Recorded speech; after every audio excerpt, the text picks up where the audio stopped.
دنیا میں پھیلے ایسے لوگ جن کو وہ جادوگروں یا ساحروں کے نام سے جانتے تھے، ان کا خاتمہ ان کا مشن تھا۔ اس وقت بھی وہ مراقبے کی حالت میں تھا جب اسے سردار کے سامنے پیش ہونے کا بلاوا آیا۔ تھوڑی دیر میں وہ سردار کے روبرو کھڑا تھا۔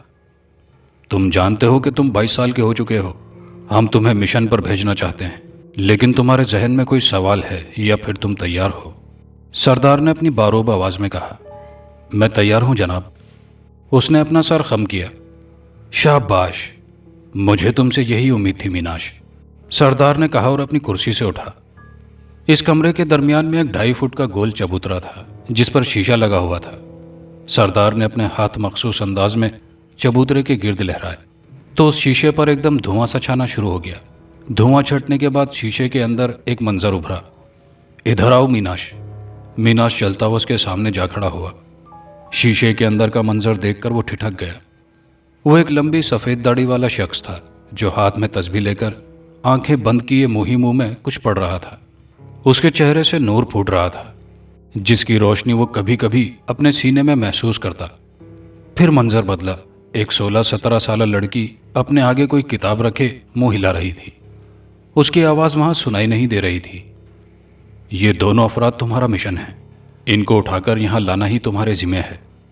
ان کو یہاں کیسے لانا ہے یہ تمہاری اپنی ذہانت پر منحصر ہے، لیکن ایک بات یاد رکھنا، یہ لوگ کمال کے ساحر ہوتے ہیں۔ بے شک ہماری طاقتیں ان سے کہیں زیادہ ہوتی ہیں، مگر یہ لوگ اپنے چھوٹے سے جادو سے تمہیں بے بس کر سکتے ہیں، پھر ہم بھی تمہاری مدد نہیں کر سکیں گے۔ تم سمجھ رہے ہو نا میری بات؟ سردار نے تفصیل بتاتے ہوئے کہا۔ جی۔ اب جاؤ اپنی تمام طاقتیں اس مشن پر لگا دو، اور ایک بات ذہن میں رکھنا، اگر تم ناکام لوٹے تو موت تمہارا مقدر بنے گی، سردار نے انتہائی سرد لہجے میں کہا۔ میناش لمبے لمبے ڈگ بھرتا کمرے سے نکل گیا۔ یہ کیا حماقت ہے لاماش، اپنے بیٹے سے تم اس طرح پیش آ رہے ہو؟ میناش کے جاتے ہی ساتھ بیٹھی عورت نے زبان کھولی۔ بے شک وہ ہمارا بیٹا ہے، مگر اسے بھی تو یہ علم ہونا چاہیے کہ قانون سب کے لیے ایک جیسا ہے، اور میں اپنے مشن کو پورا کرنے کے لیے یہ نہیں دیکھوں گا کہ کون میرا رشتہ دار ہے۔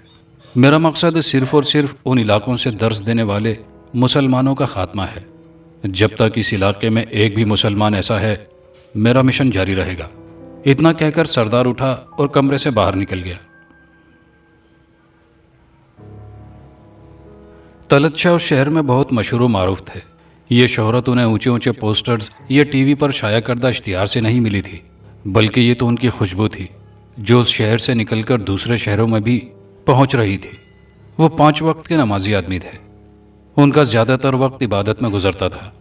جمعے کے جمعے وہ اپنے گھر میں درس دیا کرتے تھے جس میں محفل مراقبہ اور تحلیل نفسی پر پریکٹیکل بھی کیے جاتے، اسم ذات اللہ کا ذکر بھی کیا جاتا۔ اس روحانی اور وجدانی محفل میں شرکت کے لیے لوگ دور دور سے آتے تھے۔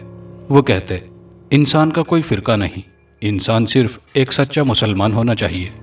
فرقہ واریت سے جھگڑے پیدا ہوتے ہیں اور انسان اپنے اصل مقصد کو بھول بیٹھتا ہے۔ وہ مغرب کی نماز پڑھ کر آ رہے تھے کہ انہیں اپنے پیچھے کسی کے چلنے کا احساس ہوا۔ انہوں نے مڑ کر دیکھا تو وہاں کوئی نہیں تھا۔ شام کا دھندل کا آہستہ آہستہ سیاہ چادر اڑ رہا تھا۔ ایک موڑ سے مڑتے ہی سامنے کیچڑ تھا۔ یہاں پر اکثر ناقص سیوریج سسٹم ہونے کی وجہ سے پانی کھڑا رہتا تھا۔ شاہ صاحب نے شلوار کو اوپر کیا اور کیچڑ سے بچتے ہوئے گزرنا چاہتے تھے کہ جانے کہاں سے ایک وزنی پتھر اس کیچڑ میں آ گرا۔ شاہ صاحب کے سارے کپڑے کیچڑ سے لت پت ہو گئے۔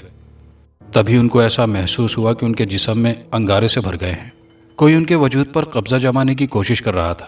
شاہ صاحب نے بہت جد و جہد کی، مگر آخرکار ان کا ذہن اندھیروں میں ڈوبتا چلا گیا۔